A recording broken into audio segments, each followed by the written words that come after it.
Compared to the amount of civilians killed in Ukraine in 2 years and the amount of civilians killed in Gaza in the past couple months, it is very extreme. Thousands of people killed in Gaza, a few thousand civilians killed in the Ukraine, though the United States is willing to declare Russia committing a genocide while claiming that the Israeli government is just defending themselves.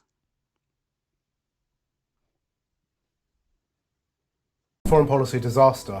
I think it is doing great damage, first of all, to our reputation in the Middle East, where we see, a linkage. Of course, there was always a linkage between the United States and Israel, but a perception that what is happening in Gaza is, the United States has part of the blame, and I believe we do. And this is, I think, doing significant damage to our relations with not only countries but with people across the region. Yeah, because people around the world can see that the United States is backing the Israeli government, no matter what the Israel does, and they can see that the United States is supporting the Israeli government. The Israeli government is committing a genocide. So yeah, people are going to condemn the United States and Israeli both.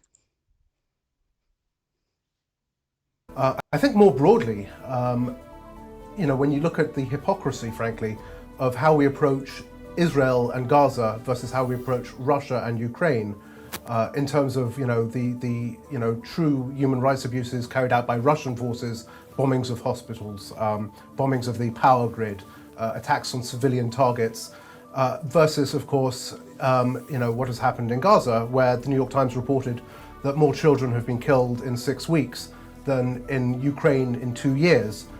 There is a blatant. Yeah, why is it a genocide when the Russian government starts killing civilians, bombing the infrastructure and stuff like that? But it's only so when the Israeli government does it. I mean, would we believe that the Russian government is only committing self-defense if they claimed that there are terrorists hiding in people's houses and stuff like that? Would then that would then their attacks on the Ukrainian people be justifiable? Because that seems to be the case with the Israeli government. No matter what war crimes they do, all they will say is, "Oh, there are terrorists hiding here, so we had to kill civilians."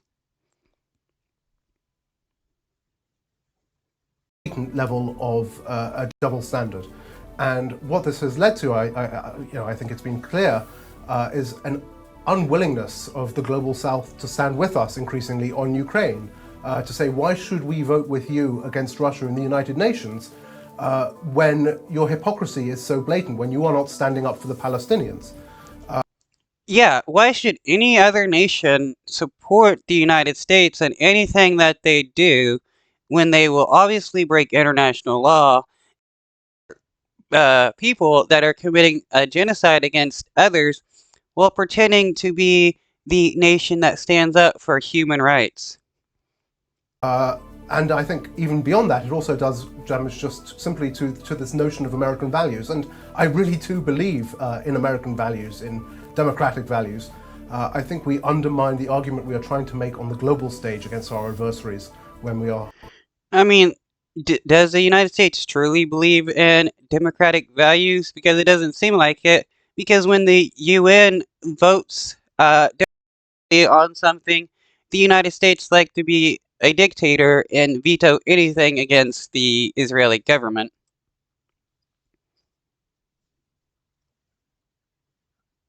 Simply seem to just walk away from them.